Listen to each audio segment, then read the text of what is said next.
Oh, what? What? What?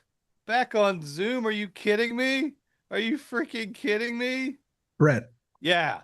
last week, Zoom provided an earthy human texture that Hmm. we really needed to incorporate this August. Got it.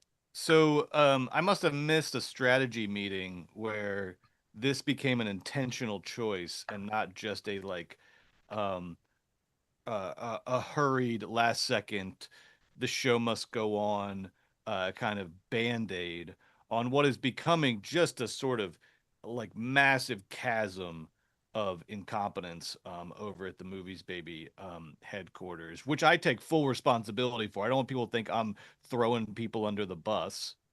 I'm not No, Shane Gillis at the ESPYs throwing his joke writers under the bus every time he doesn't get the response he wants. finally holding him to task. Thank you. God, And I a terrible performer. Sorry, I I'm just I, I upset. just I just want to say What do I you want to like say? nobody too really lowered the bar.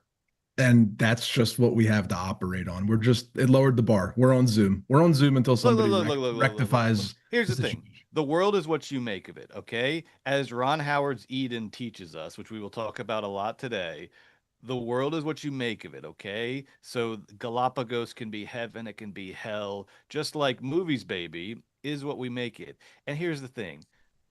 The dog den's having malfunctions. We are drowning in a sea of personal life things and professional things, all of which are good. All of which are good. There's a lot going on right now. The dog den is malfunctioning. I see smoke pouring out of the double Reds VHS that we have.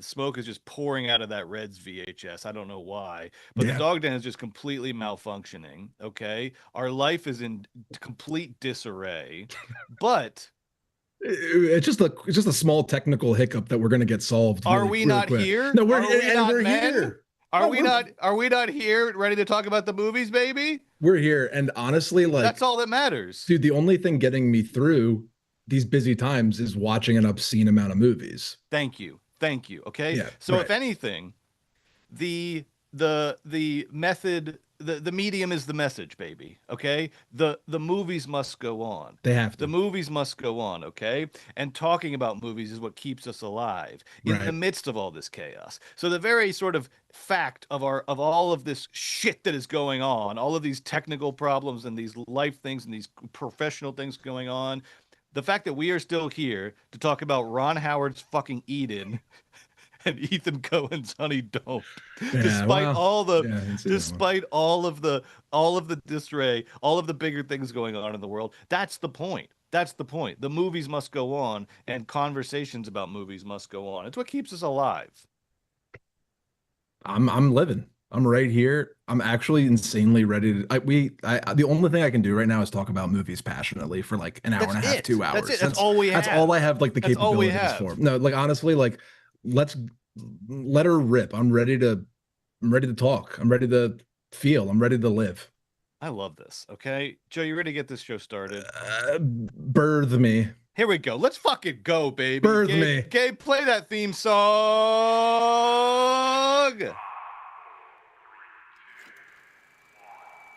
The backbone of this country is the independent film critic. The power of movies must be protected. The best thing about movies is the feeling they give. It's a feeling I want to feel every day.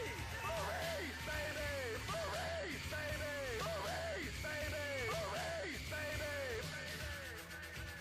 I love it, breakfast.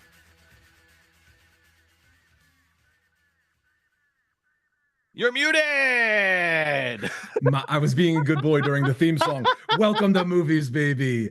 Uh, my name is Joe Cilio, aka the Philly Movie Freak, here as always with my guy Brett Boehm, aka the Georgia Movie Dog. Go dogs! We're coming to you live from the San Fernando Valley, baby. Come hell or high water. And this weekend, we saw some very interesting movies that should inspire some interesting conversations today. I'm talking about Honey Don't, directed by Ethan Coen, one half of the Coen brothers, and co-written with his wife Trisha Cook.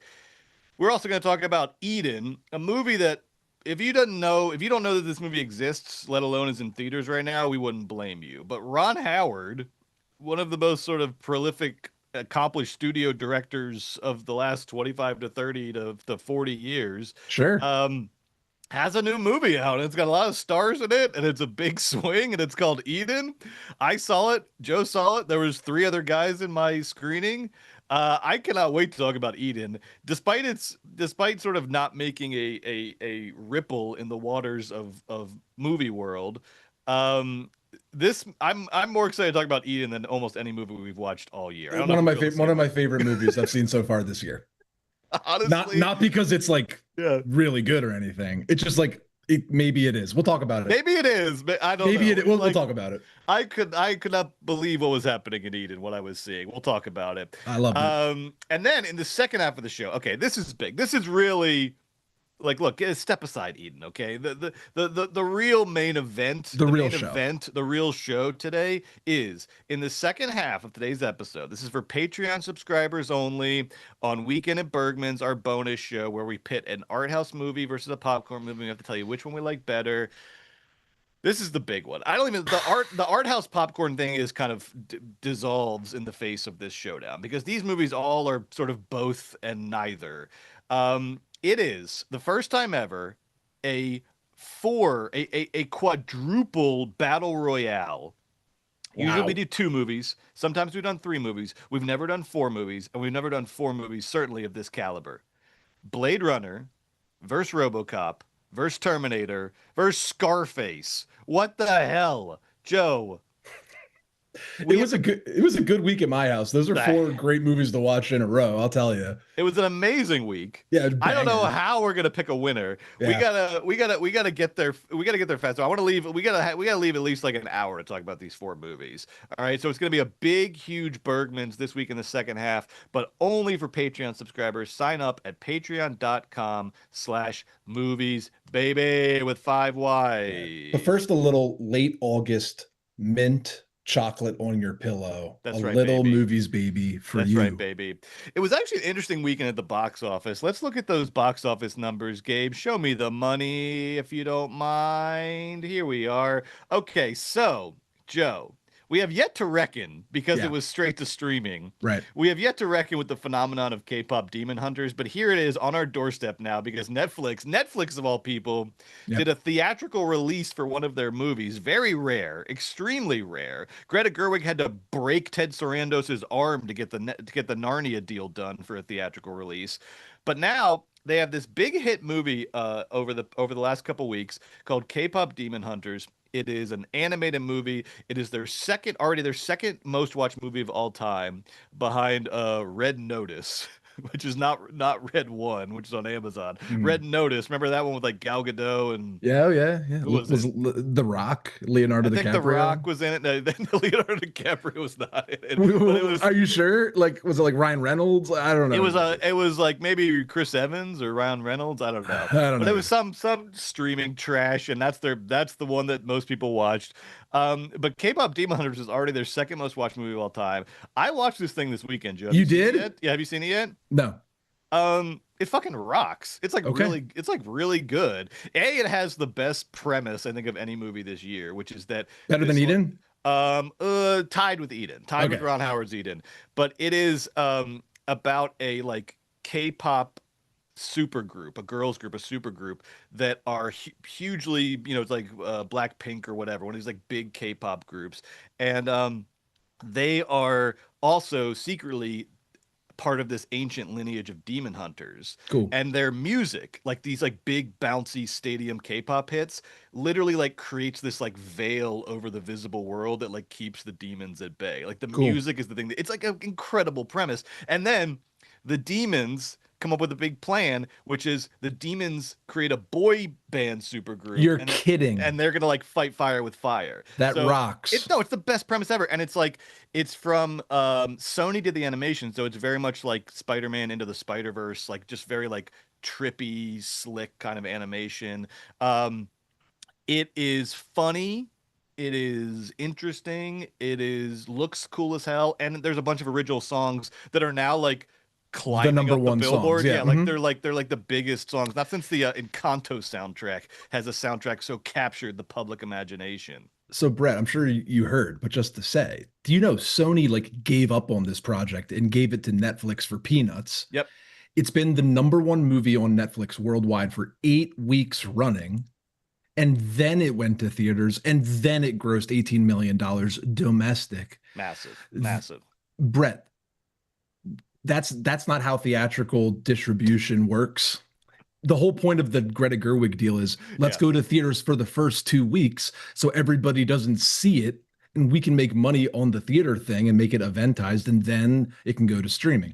K-pop Demon Hunters was an asset that was just like thrown away on to Netflix, has become the biggest movie in the world, biggest songs in the world, and Netflix is laughing all the way to the bank, plus a little like fuck you theatrical distribution. I know. I mean, Unbelievable. the question is, I mean, they had, I guess, no way of knowing it was going to be this big. Although watching the movie, like, can we get rid of like this low risk sort of approach? So like there is no way in the old days of the studios, 70s, 80s, whatever, that like you had this movie, everyone sits down and watches it. There's like they had to know this was going to be a huge hit. I don't understand. But they didn't, like obviously. the fact it is insane to me. The movie is like candy, and it is perfectly like is perfectly built for a massive audience of K-pop fans, of which I'm not even one, and I still like the fucking movie. So like I cannot imagine having this movie in your grasp and not understanding what you had. It's like who knows what this movie could have made if it had got like a real ass theatrical release. It would have been Neja 2. It would have been the biggest fucking movie of biggest American movie of the year. Netflix wins this round, Sony. Big time. Egg on Sony's face. Pretty embarrassing. They didn't even do a full wide release. Look at that, 1,700 theaters. Bro, that's sick. That's disgusting. Less than half of what Weapons is still at in its third. Every single person that bought a ticket has probably already seen the movie. Yeah, that is incredible. Anyway, I know that won the weekend. This streaming movie on its 8th week. Well, it's not, whatever. A movie that came out on Netflix. Yeah, and it was like special sing-along screenings that were not even widely It made $18 million on sing-along screenings. I feel like this is a bigger version of what happened with the Bridget Jones movie this year, where I have to imagine, like, if they had gone straight to theatrical with this thing. You're never gonna let it go. I'm never gonna let Bridget Jones Mad About the Boy go. This movie would have been huge in theatrical, and then would have been just as big on Netflix. Like if they had done a huge, you don't think so? No. It's just funny. Like your take is, you know what could have been like K-pop Demon Hunters? Bridget Jones is Mad About the Boy if they just put it out in theatrical distribution. In its own way, relative to its own way. Relative. It made over 100 million internationally. Honey, you're preaching to the choir. I live and laugh and love, and I love this point of view. But yeah, K-pop Demon Hunters, humongous. I do think we are going to continue to see the streamers. I think the pendulum is already shifting a little bit back in the direction of theatrical releases. We see Disney, doing that. Obviously, I have to think that with these kind of events, Netflix is going to start to say, okay, look, because they're so fucking stubborn about theatrical. That's the thing that pisses me off about Netflix. Is they almost like don't do theatrical because of some sort of principle, because they want to like devalue theatrical, right? But it's like, okay, come on, like this is silly. Like you could have made a lot more money theatrical with K-pop Demon Hunters if it had a real release, and then it still probably would have been the second biggest movie ever on Netflix. Because this thing is like, I cannot stress to you, Joe, it is candy. I will watch it again this week with Sandy if he wants to watch it. Like it's like a fun movie that is so rewatchable. I just don't understand why people don't know what they have in their hands anymore. They don't know. It's because a year ago we weren't fully matured into niche is the new 4-quadrant mindset. Yeah. This isn't so much like emblematic of how streaming needs to get its act together distribution wise. To me, this is more showing how pointed media, specific media, pointed to a specific demo and then done with a lot of love and passion can really turn out the community. That's what this is. This, as much as this is about Netflix needs to get theatrical, this is about how Netflix needs to become YouTube. What I mean by that is the personalization of choice and the specification of Right. offerings lead to bigger money returns than four quadrant people pleasers like Honey Don't. Because here's the thing, really, last point on K-pop Demon Hunters. Studios used to do this kind of thing intentionally. Think about the Will Smith blockbusters in the mid '90s, Men in Black, even Wild Wild West, which was not as big of a bomb as people seem to, TY. kind of remembered it as, not even financially. Um, they would intentionally. We're going to have Will Smith in this big movie, tons of marketing. He's also going to do a big song. The song will be the biggest song of the summer, and the movie Yeah, will be the biggest movie of the summer. right. Netflix did that accidentally. They didn't intend to Yeah. do it. But like they have to realize it is still possible to do that. To have a big eventizable movie that has big music attached to it. The music is a hit, the movie is a hit. I just feel like they left a lot of money on the table here, not doing a real theatrical release ahead of the streaming release, and I wonder if that factors into their thinking. Maybe, but they would say we bought this $50 million movie for $2 million, and then it became the #1 streaming thing on our platform for 2 months, and then we made $18 million extra for fun. Like, they own all the licensing, all the songs, all the IP, all the sequel rights, all the live touring rights, all the IP rights. They're going to have K-pop Demon Hunter, hologram ABBA tours. They have sequels, spin-offs. That's all Netflix. Netflix wins. Netflix completely dominated Sony, and it's embarrassing. Yeah, yeah. Bad for Sony. That's kind of the big takeaway here. Oh, right. Sony also like gave up something else that was big recently. Do you remember what I'm talking about? They've had a couple of these recently. Yeah, they're having a weird year. New owners, new leadership at Sony this year. Yeah. Sort of a reshuffling of the deck year. Next year we'll get a better handle on like what their idea for success in movies is. Let's talk about real quick Weapons and Freakier Friday continuing to rake in week 3. Last week we saw under 50% drops. We saw like 40 and 46% drops, which is incredible for week 2. And then in week 3, we're only seeing a 36% drop from Weapons, a 35% drop from Freakier Friday. These movies like are just popular. They just are like people want to see them. Weapons is up to 200 million worldwide on a $38 million budget. Freakier Friday is up to 113 million worldwide on a $42 million budget. I love these two little Weapons like unsuspecting late summer surprise hits. I love it. I can wrap my head around Weapons. The Freakier Friday thing is just too funny. Like, good for Freakier Friday. It's made $70 million domestic already. That's just in week 3. God bless it. God bless. God bless America. Yeah. Now our new releases did not fare so well this weekend. No, they didn't. The only like big new wide release, Ethan Coen's Honey Don't, which we'll talk about, landed at 8 this week with a very soft 3 million domestic from only 1,300 venues. The budget's only 20 million, but man, they were probably hoping Focus, which is owned by Universal, was probably hoping for better than a 3 million opening there. How could you not? It's not like Margaret Qualley is not a famous star. And Aubrey Plaza, right? It is weird, and it's not like the Coen brothers are or like whatever, one of the Coen. It's not like there's nothing to work with here. I know. I know. Yeah, it's kind of weird. Soft opening for Honey Don't. Do you know the budget off the top of your head, Brett? 20 million. Okay. And then Eden, though, Eden cost fuck yes. Eden's not on the top 10. It only made 2 million. It cost $50 million. 50 million for Eden. I mean, Howard basically self-financed it more or less. It's through Imagine, and then they got like Vertical to distribute it. I'm sure that Vertical didn't contribute to the production budget at all. But still.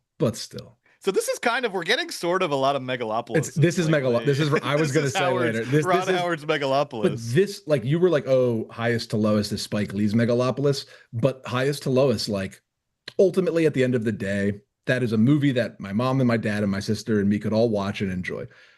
Eden is maybe the Megalopolis of the year. Yes, it's for Ron Howard. For whatever Ron Howard's currently going through, he had to make Eden. For all the money in the world. He had to. And Spike Lee didn't finance Highest to Lowest. I guess it was just sort of like, sort of temperamentally. No. You made like a creative sort of like deduction. And I'm saying Yeah, but like financially and philosophically, unfortunately, Ron Howard thought he was making Megalopolis 2, and it was called Eden, and it's not Megalopolis, but it's really good, and you guys have to see it. It's so funny. We're going to talk about it very It's shortly. A so lot of good. we're teasing Eden really hard. Yeah, Um, yeah, it deserves it. last thing, Gabe, you don't have to bring back up the chart, but last thing I want to say on box office is Neja 2. They did the like A24 did the big English dub Yeah. release of Neja 2 this week, and Neja 2 is this animated movie from China this year. If you don't know, if you haven't watched our show, we've talked about it a lot. It is the highest grossing animated movie of all time. It's like the fifth highest grossing movie ever right now. It's like well over 2 billion. But out of that, like 95% of that came from China. It made like 2.2 billion, and I think like 2.15 billion is from China. Everything else is international. So this was a hit exclusively in China, but it was the biggest movie ever in China, and thus one of the biggest movies of all time. A24 said maybe we can get an American audience interested in this. Not so much. This was the worst opening for a wide release movie this year. It opened to 1.5 million in over 2,000 theaters. Not good. American audiences said no to Neja 2. This will add some, I think this will add some fuel to the fire. You've heard the controversies that like China was cooking the books a little bit on the numbers of Neja 2. I want to be clear. There is zero evidence to substantiate this, All right, and but you just said it on the mic. Where'd you get this intel? there's enough chatter that it's like becoming it's like people will allude to it in articles. No, it's no. It is pure internet gossip. There's No, no it was evidence just to support really it. popular in China, guys. Yeah. It's just a popular movie in China. It's a popular Relax. movie in China. They released it perfectly around the Chinese New Year. Like it just was a perfectly released movie. Like they could say the same thing. They probably look at us and we're like, I bet they're cooking the books on a Minecraft movie. How the fuck did that get so They successful? are cooking the fucking books on the Minecraft movie. That's the fucking whole point of Hollywood accounting. Also, yeah, so back off Neja too. It did big numbers in China. But sorry to A24. A24 thought they could steal one. They thought as they the could steal only one. American that's seen Neja 2, Yes. I will say that this return makes a lot of sense. I wonder if A24 watched the movie before they bought it. It does not make a lick of sense to an American audience. It is a deeply, deeply Chinese story with deeply, deeply Chinese humor and lore Themes and references and references. specifics. It's just like, yeah. and that's not to say, oh, don't Americans can't enjoy international movies. It's to say like, it's just not going to do big numbers here. It doesn't make any sense to us. Nobody saw Neja 1, you know? Yeah. So nice try, A24, worth the effort, but a swing and a miss there. Yeah, they should just put the fucking Lighthouse out in IMAX instead or something. You know what I mean? It was just fucking waste of time. All right, let's talk. We got two movies to talk about today: Honey Don't and Ron Howard's Eden, the must-see Yes. movie of the year. Let's start Yes. with Honey Don't, and we can keep teasing people on Eden. Honey Don't is a noir comedy directed by Ethan Coen, one half of the famous Coen brothers. He co-wrote the screenplay for this movie with his wife Trisha Cook. More on that in a second. The DP was Ari Wegner, who was an Australian DP. She did Lady Macbeth, the movie with the sort of was Florence Pugh's breakout movie. Love it. Zola.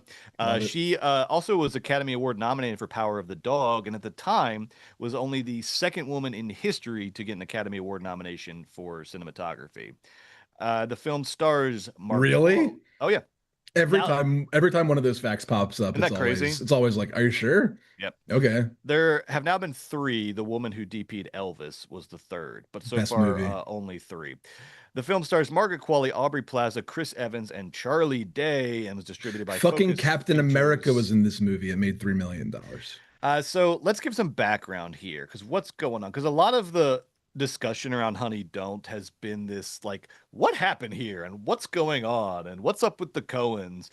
So let's kind of get into that and answer, some of these questions. So the Coen brothers have not worked together since 2018's The Ballad of Buster Scruggs. Since then, which is not that long ago, but everybody acts like it's like they haven't worked million years together ago. forever. Yes. Yeah, right. So since then, Joel went off and did his Macbeth adaptation with Denzel, and he's now in pre-production on another movie, so he's working on another movie on his own. And then Ethan did that Jerry Lee Lewis documentary, and then he and his wife Trisha Cook, who's been married to since they met on the set of Miller's Crossing, she's an editor, and she's worked on a bunch of the Coen Brothers movies.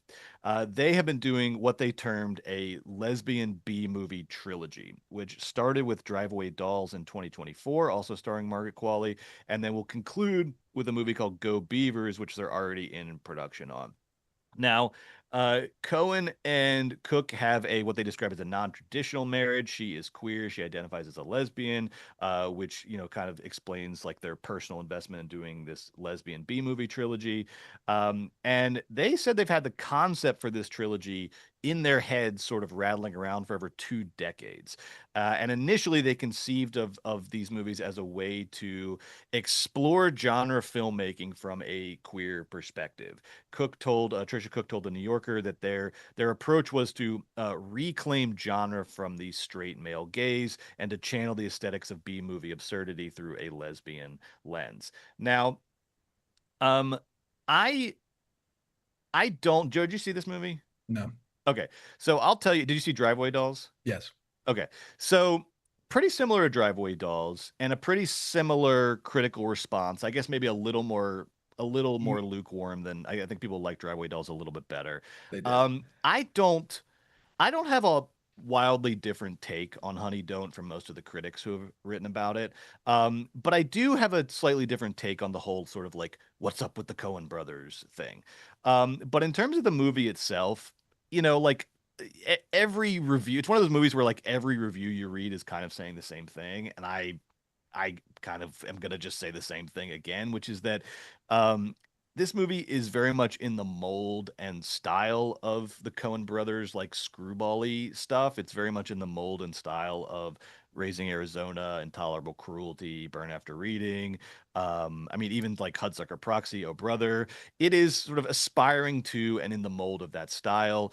But it just like very clearly doesn't rise to the level of those movies. And it feels, particularly Honey Don't, even more than Driveway Dolls, feels like it's like a classic band goes on a reunion tour and they're not quite hitting the notes. Like the song is familiar, the rhythm is familiar, but the performance is just not as sharp as it used to be. And the one thing that's a big departure from Coen Brothers' previous work is like these movies are famously like very horny, and they're very into like sex as this like joyful and enjoyable thing, and not like a shameful weird Yeah. thing as I hate. I as don't. it I don't get it. as it usually is in the Coen Brothers Yeah. movies. Um, so that's the one departure, but like it doesn't. But it's also not like you're watching the sex scenes from Bound. Like the sex scenes are still sort of embedded in the screwball Mhm. comedy, and so it still feels very Coen Brothers-y, or at least in the mold of sort of Coen Brothers screwballness. So look, I that's all to say. I agree with the critical consensus that these are just That these have been just it's low bad. tier. Yeah, they're just like low tier Coen Brothers knockoffs that don't have the spark of their best work. It's like Ouch. it's like not it's like the most obvious review. These you go to these movies, you see what's happening, and like your response is just sort of I don't know. I just don't feel like there's a whole lot to talk about with these movies I, beyond that. well, I'll tell you. Here's what I didn't see it. Number one, I Yes. love the project in theory on paper. It sounds like a great idea. That's yes. Okay, I want to get to that next. Yeah. Okay. Yeah. Number two, I like that the Coen brothers are gonna have like a weird decade in the dark. Like all like did Bob Dylan ever do that? You know what I mean? Like yes, like did any of your favorite did David Bowie ever just like have a weird decade before? Yeah. Like it's okay to like and this is one of those things like when the full trilogy's done and the paper's done and we all move on with our lives. Like one day people will enjoy and like these movies and they're going to learn a lot being separated from themselves and they'll come back together again and be more powerful for having made mistakes on their solo career. Like I'm not worried about this from the Coen brothers perspective. I think it's a version of good. Like, it's okay. They already made 20 perfect movies. Now they can just try new things, make mistakes. It's not going to fucking kill them. And they've also And made bad movies before. I mean, people, yeah, that's right. yeah, don't Yeah, forget. And Joe, I'm glad you said that because I completely agree with you. Because where like I depart from the like discourse around this movie, I agree with the general consensus on the movies themselves. But what I don't agree with is this big hand wringing about like what happened to the Coens and like nothing. was They're was happy now. was Ethan like ever really good? It's like all this stuff Yes. is crazy, and like there is like also some like pretty there's some like sexist Yoko Ono discourse going on around Oh, like for Trish goodness Cook's sort of sake. like participation, which like did Trisha ruin the Coen brothers magic and all this Fuck stuff. So off. like that's where I depart because I agree with you, Joe. This is all like so simple and not a big deal, and everyone needs to chill the fuck out. They wanted to do their own things for a while, duh.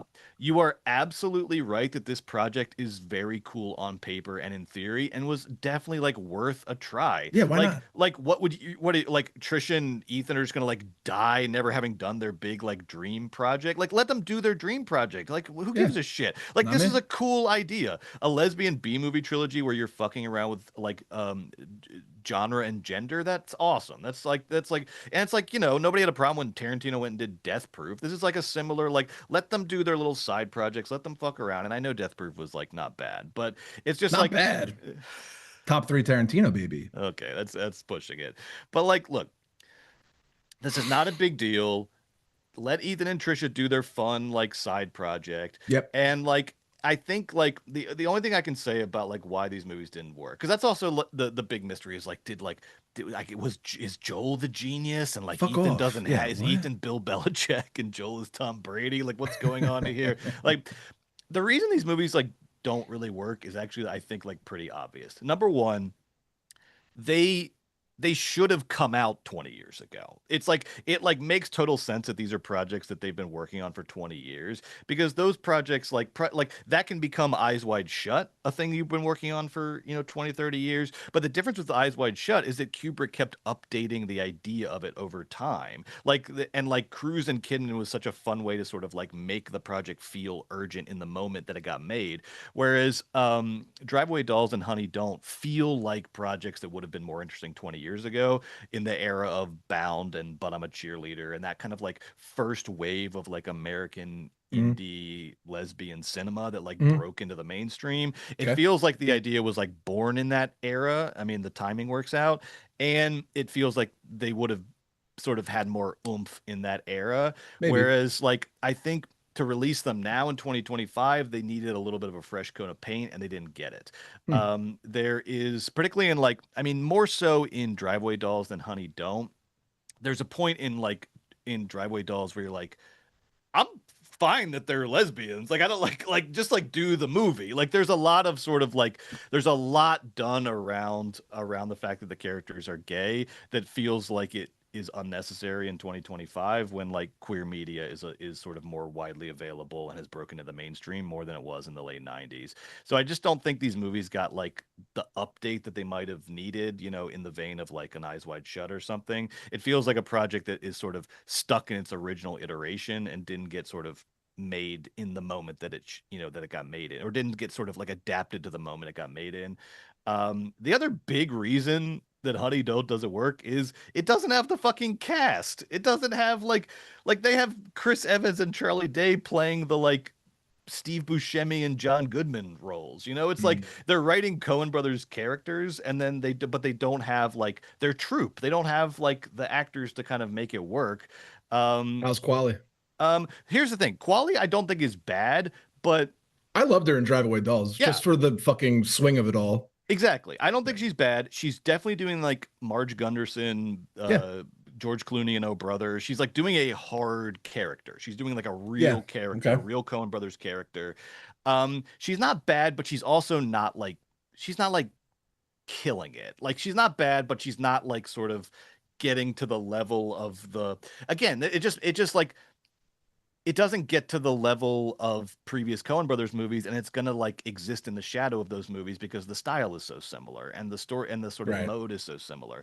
And so she's not bad, but she is like she suffers from the obvious comparisons to to a Marge Gunderson or to whoever. I got a text this weekend from a mutual friend of the podcast, and an investor in Forever Dog, and this person said to me, Oh, quote, bottom 3 movies of all time, question mark, regarding Honey Don't. well, here's the thing with Honey Don't. I think that's a little strong, but I'm sure it is. it does, because I don't want to put this all on the cast. I don't want to put this all on just like, well, it should have been made 20 years ago. The most mystifying thing about this movie is if they have been working on it for 20 years, like they say, why was the plot the flimsiest piece of shit plot that's ever existed in a Coen Brothers movie? This is a like comedy noir. This is Ethan's freaking. Yeah, This he is like invented a this. hanging curveball in the strike zone for Ethan Coen. The there's the plot like wildly falls apart in the second half of the movie. The sort of whodunit of it all, the mystery of it all, the inevitable twist, none of them hit. All of them feel in tatters. There's a part in the middle of this movie where Margaret Qualley's doing a lot of sort of investigative work, and she's like, huh, and like looking off and like, huh, like what is, wait a second. And I'm like, what are you not getting? There's like no mystery here. Like they act like it's a mystery, but it's one of those like mysteries where the solution is very obvious. Okay. The person who did it is very obvious. But they're sort of manufacturing tension where there is none, and they're manufacturing sort of like a labyrinth where a labyrinth doesn't exist. And instead the movie just sort of falls apart, and then they do this like bad twist at the end and it doesn't work. So I like, look, Stars, 2. It's bad. bad. I don't think it's terrible. I don't think it's disgrace. Bad. What'd you But give Good Drive Away Dolls for context? I give Driveway Dolls 2.5 because Me I too. think Maybe I gave it 3, like just right around there. I liked Driveway Dolls almost despite itself because the story was better. You know, Yeah. like a lot of the Coen Brothers quirk wasn't really working for me because it felt half baked, like it does in Honey Don't. But the story of Driveway Dolls and that central will they won't they between the two main characters was just sort of like interesting and Mhm. more compelling, and it just sort of pulled the movie along.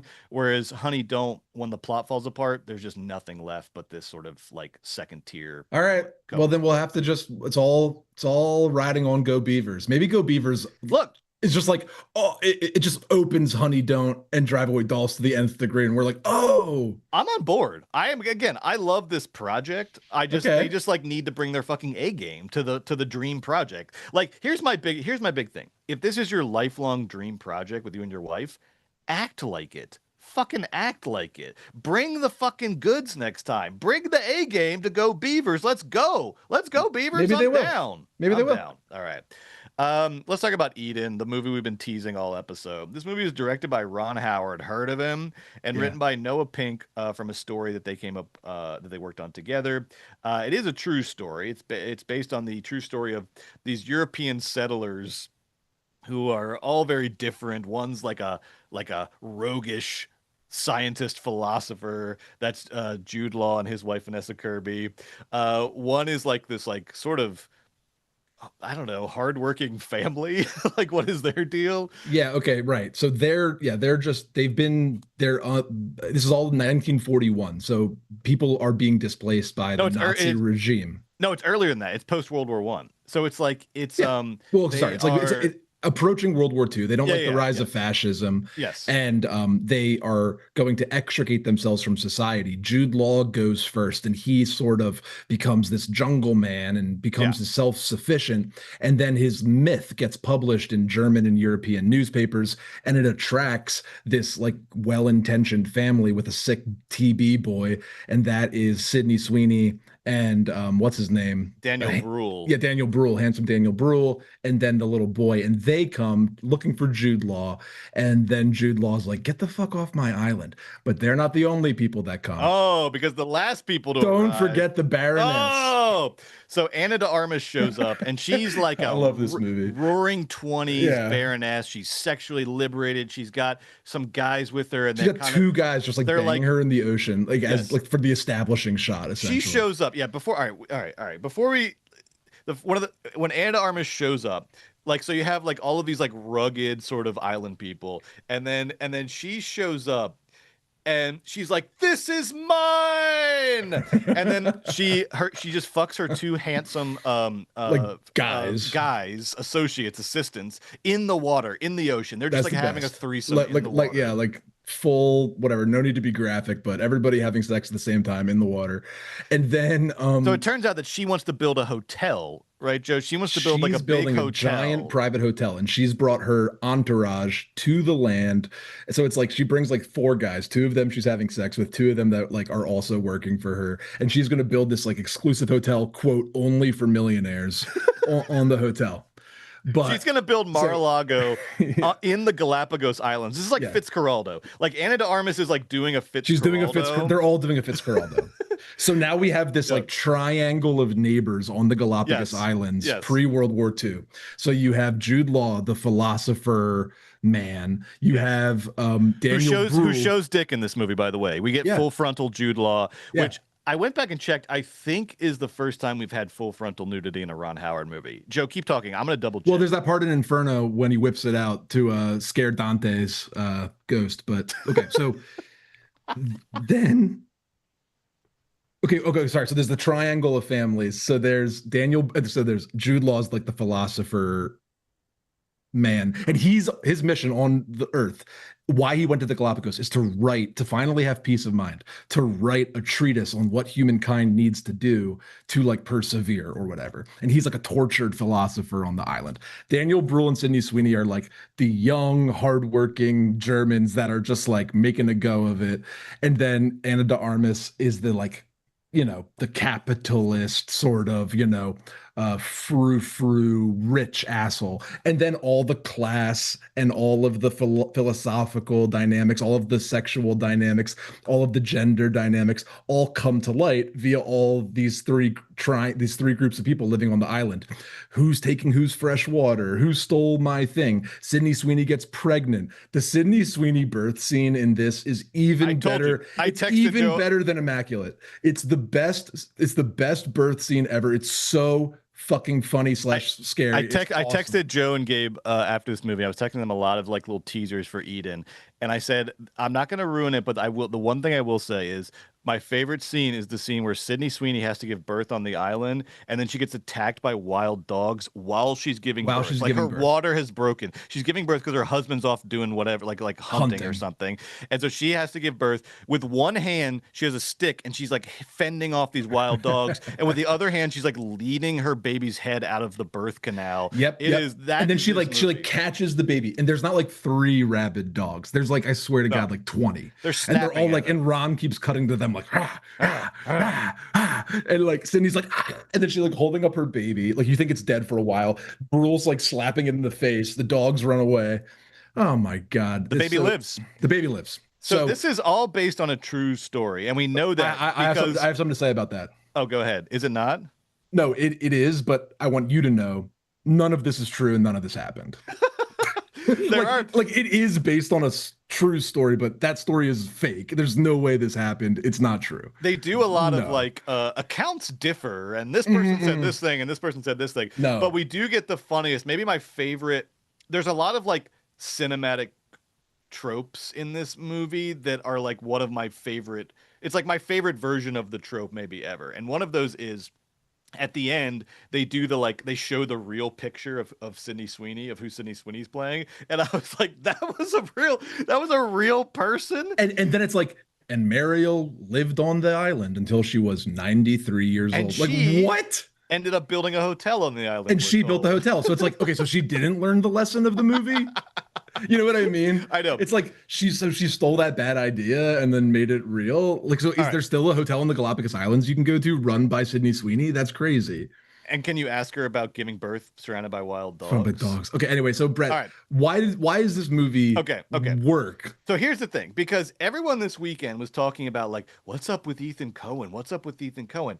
He's making sounding movies with his wife. He's happy. The real question is, what the fuck is up with Ron Howard? Ron's not doing well. Ron's not doing well. Okay, because Ron Howard, of course, the director of like sort of prestige family movies, right? Yeah. Like Apollo 13, Parenthood, How the Grinch Stole Christmas, A Beautiful Mind, Cinderella Man. A capital P popular director who's like I think it's like, he's very talented and he's told us many great stories and many like big, good, popular He's films. in like Zemeckis tier. He's like Like a little Spielberg. worse than Zemeckis. He's Yeah. in the Spielberg light tier of Spielberg light. directors.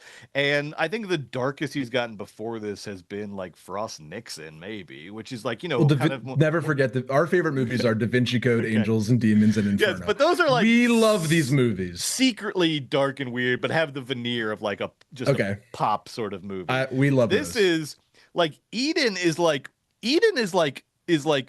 Ron Howard's like Sallow. Like Eden is like, so Ron Howard, and it's funny because Howard was also in the news recently because he's had to reckon with the fact that he made the Hillbilly Elegy movie. So now everyone wants to ask him about like JD Vance. Like, what do you think about JD Vance now? He loves him. Like, do you guys stay He's in a touch Republican. still? I just saw Eden. Well, He's a Republican. We know Brian Grazer, his producing partner, is like full MAGA, is like mask off MAGA. So it's not out of the question. But so Ron Howard has been going through something because Eden is like, I mean, I say Sallow as a joke. It's his like Lord of the Flies. Like Ron Howard like wanted to make a movie about man's inhumanity to man and like the sort of like what's wrong with human civilization and But like it is solid. It's a everything response to rising fascist tides. This is what Ron cooked up. So you think this is Ron's response to what's going on? This is a direct response to what's going on in the world right now. Ron Howard's Eden. Absolutely. It's like a post-COVID, middle of Trump like fever dream where he's like, I need to go sit in the wood. He's Jude Law. I need to go sit in the woods with my big cock and just sort of think about this for a while and write a book and like get my story straight before I report back to the world. And this is like his report back to the world. Yeah. He like came out of COVID. He came out of, the past couple of years, came out of Solo, and this is his post Solo sort of like reckoning with where he is in his life with philosophy. And it's a great movie because Ron is ready to not make a piece of popular cinema, which he can't not do. Like it's a very like watchable popular cinema-y movie kind of, it's like very like, I found this movie had like stakes for days and like twists and turns for days. There was never a scene where I was bored. I was always like, huh, what? I loved watching. I want to be clear. Yeah, I liked this movie. I gave it 3 stars. I enjoyed watching this movie. Dude, it's just such a weird movie. It's so weird, but Ron is still a great, popular storyteller. Like the character dynamics are awesome. The jungle is awesome. Like I was so into following all of the things they did and it never was boring and they were always up to the next thing. And I like really thought that was very Ron like. What's not Ron like is Ron is finally sitting down and not just sort of making a paean to big ideas, but like making his megalopolis. Like he is talking about He's talking about Nietzsche. He's talking about Schopenhauer. He's talking about, Hitler. He's talking about modern man. He's talking about sex. And he's showing Jude Law's dick. There's like real violence in this. Like, there's like there's like gore. Yeah. So violent. Yeah. Like the violent moments are violent. Whatever. There's a character that gets shot and it goes through this person's head so aggressively. It's like kind of jarring. It is. No, this is ultimately like this is like Ron Howard's like gloves off movie. He's like, for whatever reason, Ron Howard decided, and I guess maybe because, like you said, his career stalled a little bit. The projects have been a little too sort of commercial. Solo was just sort of last second thing, and Ron, for whatever reason, said, "All right, I'm done fucking around. I'm done fucking around." He's like, "All right, Beatles documentary, Jim Henson documentary. He's making money for Eden. He's like, okay, I'll do Beatles. Okay, Disney Plus, I'll do Jim Henson. Okay, I'll do. Please let me like create and think and feel and become this big thinker." But it is the funniest gloves off movie ever because it also is. It is certainly commenting on the present moment. It is also wildly detached from the present moment. Oh, yeah. In all of its sort of signifiers and cultural reference points. It is like the ultimate Ron Howard gloves off movie because he's like, all right, I'm done fucking around. Time for a period piece about these guys on the Galapagos in the 30s. It's like, this is still a Ron. This is exactly how Ron Howard would approach his gloves off moment, and to be honest, he kind of nails it. Like this is, I think like so. I want more dark Ron. This is like here, the Zemeckis is here, but like better. Yes. Like, if here had edge, if here had like some guts. and here's cool and good. Like, we didn't like love it, but like it's cool and good and ambitious and awesome in its own way, and megalopolis-y in its own way. Yeah. But Eden is the better movie. And Eden's so weird, dude. Like, he doesn't have like some movie stars in it, kind of. Oh, Like, yeah. the biggest stars in the world. And Vanessa Kirby's like extra. Like, I didn't even know she was in it until I saw her face. She's And in they the are fucking, like, they're doing like so much. It's like they went and shot Apocalypse Now. dude, they must It's have been like, shooting this forever. They're in every scene. It's Sydney Sweeney, Anna de Armas, Vanessa Yes. Kirby, Jude Law, the whole time, acting their butts off. They think they're all going to win an Oscar, I think. yes, this isn't Wolves. This isn't like Clooney and Pitt doing like a week's worth of work in an No. apartment. This is fucking like they I want to see the like Hearts of Darkness They're, like, in the documentary jungle. about the making of Eden. They're in the jungle. They look the conditions look miserable. Like everything like they look like they're living the movie. And again, to Joe's point, Vanessa Kirby, she's in Fantastic Four and Mission She's a Impossible. These are, like, superhero, right. massive stars, and she's like gets like third or fourth billing in this Fourth, movie. hard fourth. Yeah. All right, And actually, who steals the show? Who has the best performance? fuck. Fuck. It's so hard because they're all so good. I think it's Anna. I thought Anna de Armas like stole the show. I want to say Vanessa did my favorite acting. Okay, sure. Because she was like the mad German woman that like couldn't have a baby, and she was good at it. And when she suffers a tragedy on the island, that was heartbreaking. That was heartbreaking, yeah. And it was handled really funnily. All the guys got in a room and were like, "All right, so don't tell the girls, right?" Yeah. But my favorite was Anna de Armas too. Yeah. This is, I guess she's not a good actor, is what I kind of learned during Eden, where it's like, I'm so sorry, I don't think Anna de Armas is a good actor, but she might be a real deal movie star. That's what Eden is kind of like. She was really fun and good in Eden. I think it was her best performance ever. I really liked her in it too, bro. I actually liked all the acting. Yeah. And Jude was great. Jude Law with like, he has no teeth, but he has these like silver metal dentures that he puts in, and he looks like a freaking Bond villain. I love when he cleans them. When he like cleans them out, like he like picks at them and stuff. This movie is fascinating. This movie is a really good watch. This should be the most talked about movie of the year. It is fascinating. Ron Howard out of nowhere took the gloves off and went dark. He went deep in the jungle and came out with his Apocalypse Now. Yeah, but like it's so funny. Like he doesn't discover anything, and we learn nothing about humanity, and none of the characters learn anything. And at the end, the woman that was sort of our moral compass apparently just like learned to love the island and start the hotel. So, but we do have, to your point though before, the storytelling is still spot on. Like there is no movie that came out this year that involves like more intense decisions that characters have to make than Eden. Like every 10 minutes, a character is like having to make some intense decision that will affect the future of their life. It's great. I didn't want it to end that way. I didn't want it to end either. I actually, for the first time in a long time, I thought for myself, like, you know what? Eden should have been an 8-part Apple Plus streaming series, because there was so much that happened in it, and the dynamics were so well established, and like every choice was enjoyable for the characters. I was like, I could really get behind this as like a longer TV show. I think it would be really, really good.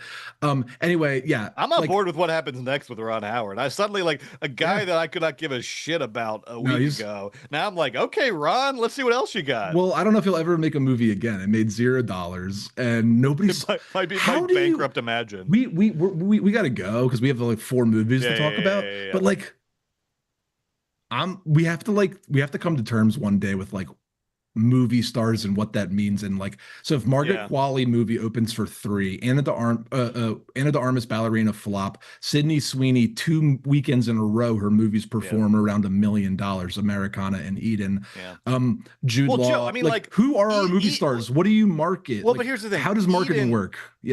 Nobody, I mean, I would ask our audience on Patreon, tell us, or on our socials, wherever, find this, tell us, did any of you know that this movie existed? The only reason I know this movie existed is because every week I check every single new release coming out, to see what we have to cover. That's the only reason.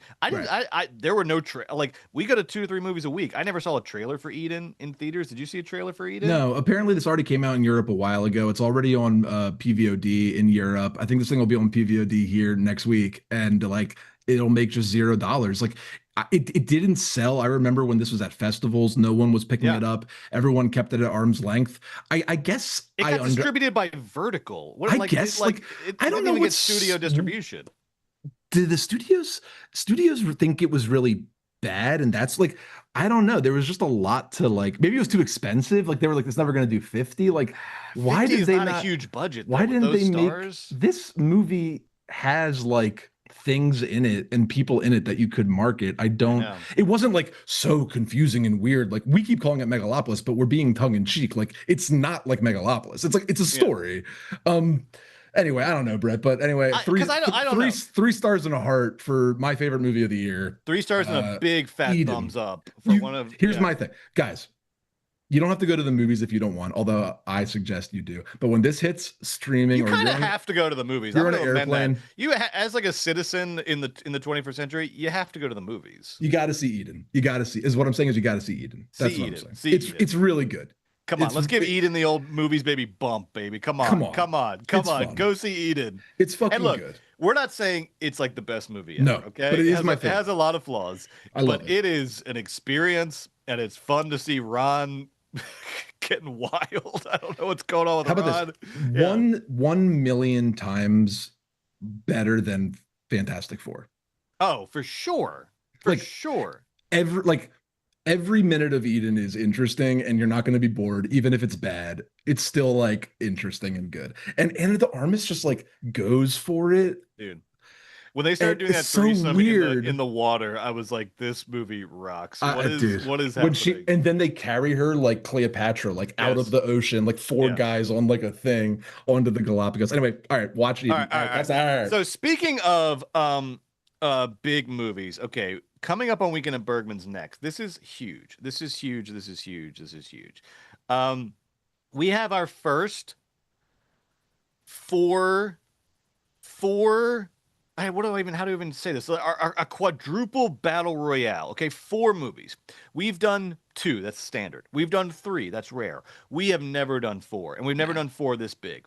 Blade Runner versus RoboCop versus Terminator versus Scarface. Whoever wins this matchup has a good shot at going deep in our 1980s tournament, because these are all bangers, Joe. I have no idea. I have not yet chosen my favorite.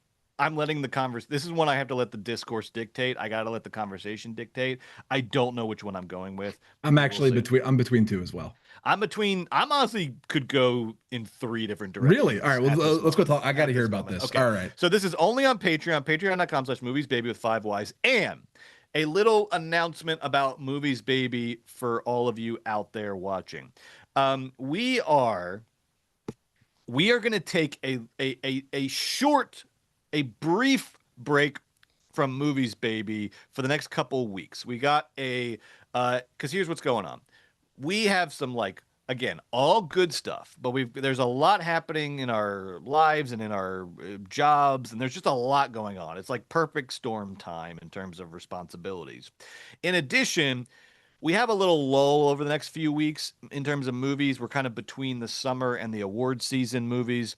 There's some stuff coming out I want to see. Caught Stealing. Joe doesn't give a shit about that. Conjuring: Nah. Last Rites. I Him. give a shit about that. There's some like good stuff I wanna coming see out. him. Yeah. And we will probably pop into the Patreon or pop up on our socials or YouTube with some little like quick reviews of those movies. But we're gonna take a break from the Movies Baby live stream on Monday mornings for the next couple weeks, in order to get some stuff in order on our end, upgrade some stuff in the dog den, get the dog den working again and make it look a little bit better. Just sort of like put some work into the Movies Baby Spring cleaning enterprise. Movies Baby Inc. is going to get some work done on it, okay? And then we are coming back. Don't think we would leave you hanging for PTA. We're going to come back at the end of September.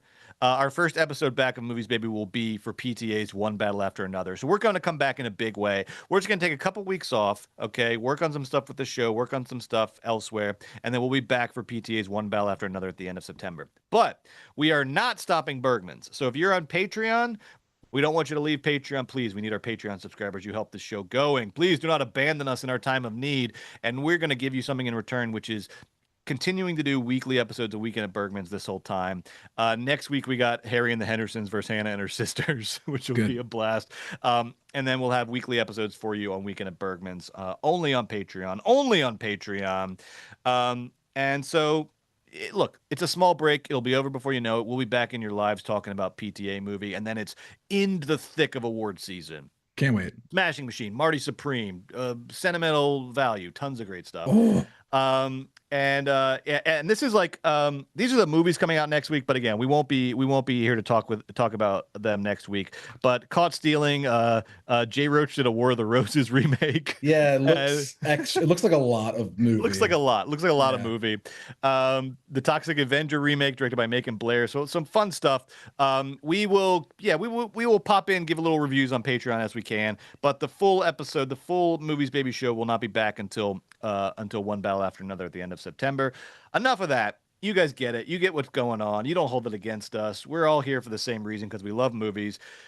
We'll see you in 5 minutes for the biggest Weekend at Bergman's yet, only on Patreon. Don't miss it. Bye-bye. Bye.